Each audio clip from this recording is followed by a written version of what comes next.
চলো আজকে যে ক্লাসটা নিয়ে এসেছি সেই ক্লাসটা হচ্ছে ভয়েস চেঞ্জের একটা ক্লাস। এবারে দেখো আমি লিখে দিচ্ছি variations in the use of preposition.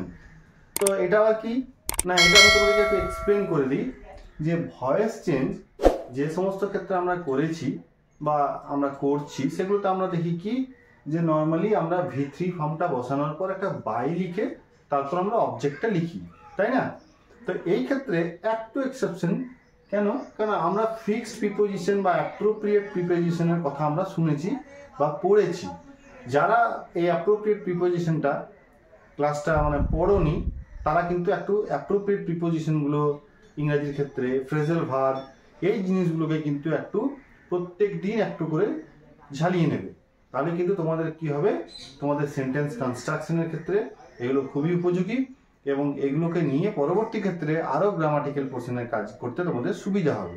তাই এই দেখো এই যে প্রিপোজিশন কথাটা লিখেছি এখানে আমরা কিছু কিছু অ্যাপ্রোপ্রিয়েট প্রিপোজিশন আছে আমরা দেখেছি, সেক্ষেত্রে ভার্বের পরে প্রিপোজিশনটা কিন্তু বসে যায় ফিক্সড প্রিপোজিশনের মতো। তো এই ফিক্সড প্রিপোজিশন বা অ্যাপ্রোপ্রিয়েট প্রিপোজিশন যেগুলো ভার্বের পরে ওটা বসে একটা মিনিং তৈরি করে, ওই একটা প্রিপোজিশন পর এই যে ভার্ব থাকবে, ভার্ব তার সঙ্গে একটা অ্যাটাচ একটা প্রিপোজিশন থাকবে, তার সঙ্গে একটা অ্যাটাচ পজিশন এখানে থাকবে, সেটা হচ্ছে ফিক্সড প্রিপোজিশন আমরা বলছি, ভার্ব উইথ প্রিপোজিশন। তো এইগুলো ফিক্সড থাকে এবং সেই অনুযায়ী একটা মিনিং তৈরি হয়। সেরকম কিছু ক্ষেত্রে আমরা যখন অ্যাক্টিভ ভয়েস থেকে প্যাসিভ ভয়েস আমরা করব সেই ক্ষেত্রে আমরা কিছু কিছু চেঞ্জ আমরা দেখতে পাবো। সেখানে আমরা বাই লিখবো না, সেই ভার্বের পরে যে অ্যাপ্রোপ্রিয়েট প্রিপোজিশনটা বসবে সেটা লিখে আমরা অবজেক্টটাকে লিখবো। তো চলো আমরা দেখে নিই।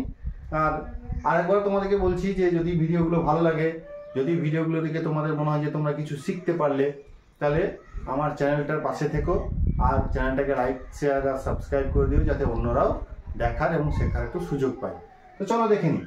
এবার দেখো আই নো দ্য বয়েজ, এটা বললাম আই নো দ্য বয়েজ। আমরা নর্মালি জানি যে স্যার এটা তো সাবজেক্ট, এটা তো ভার্ব আর এটা হচ্ছে অবজেক্ট,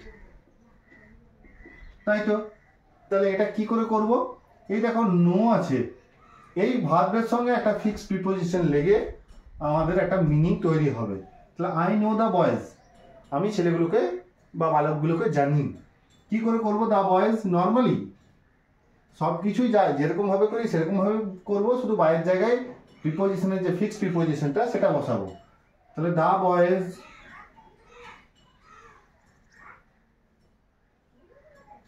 এটা নো আছে তাই V1 এ আছে, তাই এটা আমরা একটা বি ভার্ব বসাবো, দ্য বয়েজ আর,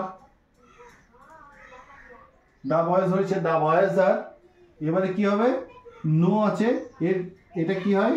নো এর V3 ফর্ম নোন, কি NOWN, এই নোনের পর একটা ফিক্সড প্রিপোজিশন বসে কি নোন টু, নোন টু মানে জানা। তাহলে নোন টু মি, এর অবজেক্টিভ ফর্ম হচ্ছে মি। তাহলে দেখো এখানে বাই মি হলো না, টু হয়ে গেল। এই নোন টু এটা একটা ফিক্সড প্রিপোজিশন বা অ্যাপ্রোপ্রিয়েট প্রিপোজিশন বসেছে, এখানে বাইটা হলো না। ঠিক একইভাবে দেখো মিসড, এটা সাবজেক্ট, এটাতে হেল্পিং ভার্ব, এটা সাবজেক্ট, এটা হেল্পিং ভার্ব বা অক্সিলারি ভার্ব যেটা বলবে, এটা হচ্ছে মেইন ভার্ব, মেইন ভার্বে সবসময় আমরা V3 ফর্মটা করি, আর এটা হচ্ছে অবজেক্ট, তাই না? Missed had covered the atmosphere, ঠিক আছে? এটা পারফেক্ট টেন্সে ভয়েস চেঞ্জ, তাই না? এই যে হ্যাড তারপরে V3 আছে, তাই না? তাহলে এই অ্যাটমসফিয়ার, মিস্ট কি করেছিল? কুয়াশা, কুয়াশা এই অ্যাটমসফিয়ারটাকে কি করেছিল? কুয়াশাতে আমাদের পরিবেশটাকে ঢেকে রেখে দিয়েছিল। শীতকালে আমরা প্রায়ই দেখতে পাই যে এই কুয়াশা পরিবেশটাকে ঢেকে রেখে দেয়। তাহলে দেখো দ্য অ্যাটমসফিয়ার, দ্য অ্যাটমসফিয়ার,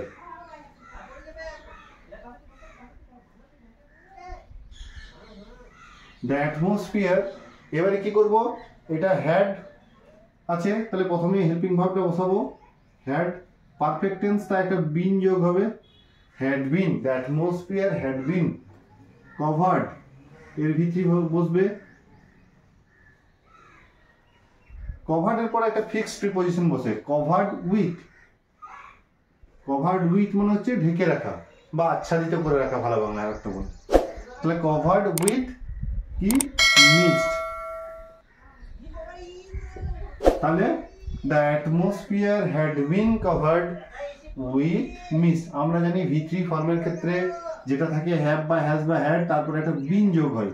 আর মূল ভার্বের সবসময় V3 ফর্ম হবে অলওয়েজ যখন আমরা অ্যাক্টিভ থেকে প্যাসিভ করবো।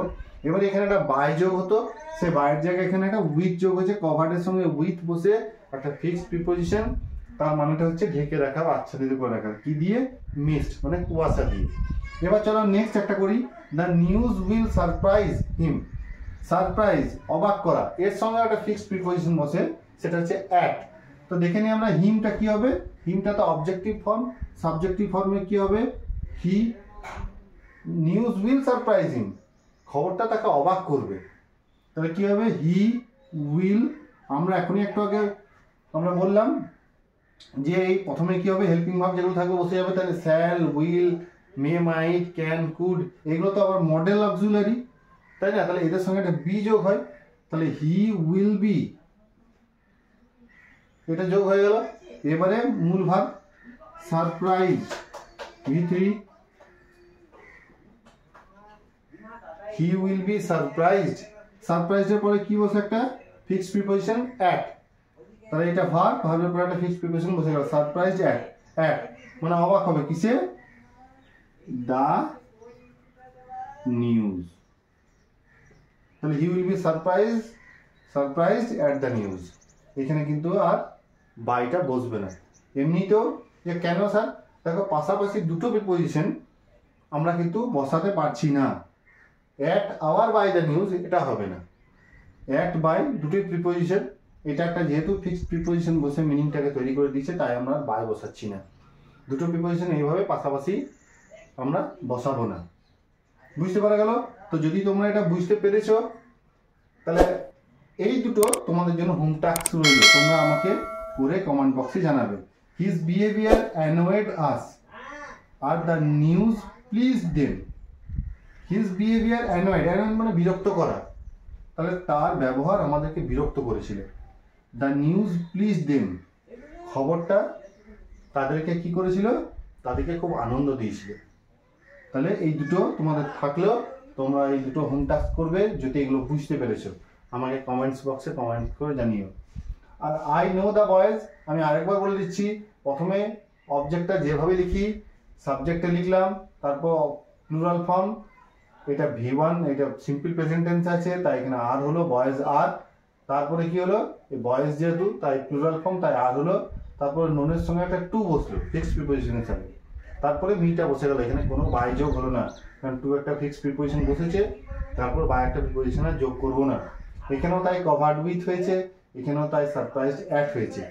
যদি ক্লাসটা তোমরা বুঝতে পেরেছো, তাহলে এই দুটো তোমাদের হোম টাস্ক তোমরা কিন্তু অবশ্যই করবে। আর কেমন লাগলো সেটা জানাবে। আজকের মতো এটুকুই, আবার একটা ভিডিও নিয়ে দেখা হবে। ধন্যবাদ, ভালো থেকো।